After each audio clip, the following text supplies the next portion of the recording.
I always knew my parents didn't truly support me, but I never imagined they would turn my wedding into something that felt like a funeral. The moment they walked into the venue dressed completely in black, the entire room shifted, and the whispers began. My mother avoided looking at me, her lips pressed into a thin line, while my father kept his expression cold and distant, as if I had disappointed him simply by choosing my own happiness. They had warned me for months that this marriage was a mistake, that I was being naive, that I would regret going against their wishes, but what they really couldn't accept was that I had stopped asking for their permission. As I walked down the aisle, I forced myself to focus on my husband's steady smile instead of the heaviness sitting at my parents' table. At the reception, my father's speech wasn't a blessing but a warning disguised as concern, drawing awkward laughter from a few guests and silence from the rest, while my mother dabbed her eyes like she was grieving rather than celebrating. I felt exposed, small, almost ashamed, until my husband gently squeezed my hand and leaned closer, his voice calm and certain as he whispered, "Trust me." I didn't understand what he meant until he slowly stood up and walked toward the DJ booth. And that's when I realized he had been waiting for this moment all along. The music faded out so smoothly that most guests didn't notice at first, but I did because my husband's hand slipped from mine at the exact same moment, and he stood with a calm I had never seen before. He didn't look angry. He didn't look nervous. He looked prepared. He walked to the DJ booth, exchanged a quiet nod, and within seconds the soft wedding playlist was replaced by the sharp click of a recording starting. At first, there was confusion. A few guests leaned forward. Then my father's voice filled the entire hall, clear and unmistakable. If she marries him, she's on her own. No inheritance. No financial help. She'll come back when reality hits. The air left my lungs. My mother's voice followed, colder than I remembered. Let her embarrass herself. Once she struggles, she'll understand who she belongs to. A collective gasp rippled through the room. My father shot to his feet, so quickly his chair scraped loudly against the floor. "Turn that off," he demanded, his face draining of color. But the recording didn't stop. Another clip played. This time a conversation about contacting my ex months earlier, offering him support if he caused doubt before the wedding.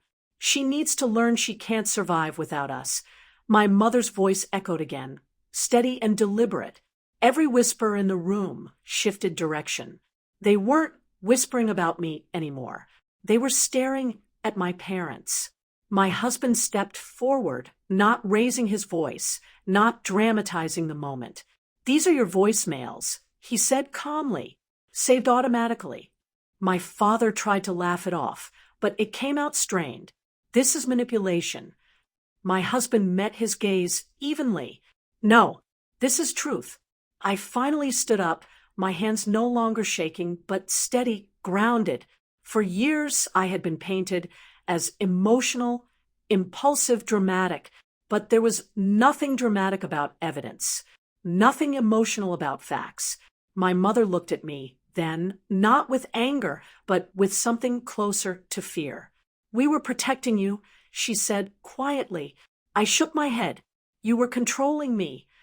The word hung heavy between us. Control. That was the real issue.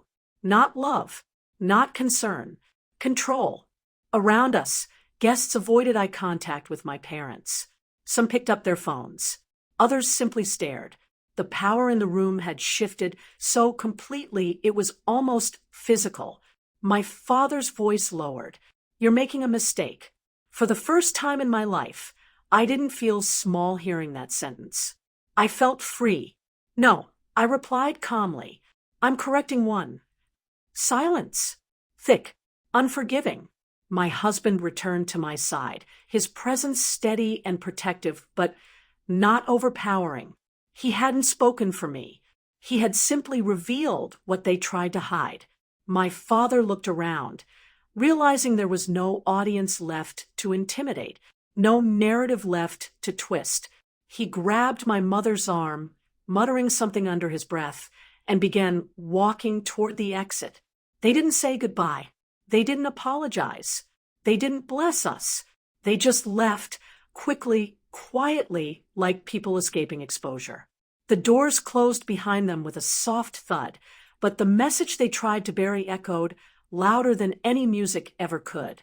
And in that moment, watching them flee from the very truth they created, I understood something powerful. They had no idea the daughter they tried to control had already learned how to stand without them.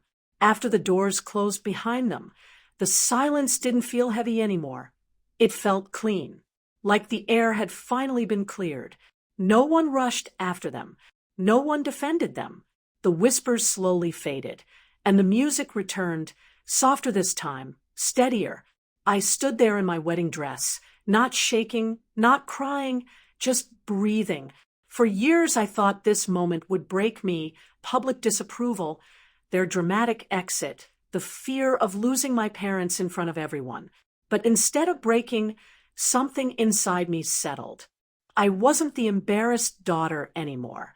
I wasn't the defiant child they warned everyone about. I was simply a woman who had chosen peace over permission. My husband looked at me carefully, almost asking without words if I was okay. I nodded, because I was. Not happy about what happened, but clear. Clarity is quieter than anger. It doesn't scream. It doesn't chase. It just understands. The reception continued, and slowly the warmth returned to the room. Friends hugged me. A few relatives whispered apologies for things they had suspected but never confronted. I didn't need sympathy. I didn't need revenge. The truth had already done its work. Later that night, when everything was over and the decorations were coming down, I checked my phone. One message from my father: "You've made your choice." I stared at it for a long moment before locking the screen. For the first time, that sentence didn't feel like a threat. It felt like confirmation. Yes, I had made my choice. I chose a partner who protects without controlling. I chose honesty over image. I chose to stop shrinking myself to fit inside their expectations. In the days that followed, there were no dramatic confrontations, no angry phone calls, just distance and boundaries, calm ones. I didn't block them out of rage. I simply stopped reaching. I stopped explaining. I stopped trying to earn something that was always conditional. Love that demands obedience isn't love, it's leverage. And I was done being leveraged. People later asked if I regretted exposing them. I didn't, because exposure isn't cruelty when it's truth. It's accountability, and accountability feels uncomfortable only for those who relied on silence. My wedding day wasn't ruined. It was revealed. Revealed who stood with me. Revealed who needed control more than connection. Revealed that independence doesn't destroy families. Control does. I didn't lose my parents that night. I lost the illusion that I ever had their unconditional support. And strangely, that loss felt lighter than carrying their expectations forever. I don't hate them. I don't wish them harm. I just refuse to return to a version of myself that begged for approval. The doors they walked out of that evening didn't just close behind them. They closed on a cycle I had lived in my entire life. And I didn't slam them shut. I simply chose not to reopen them. They didn't lose me in a dramatic explosion. They lost access to someone they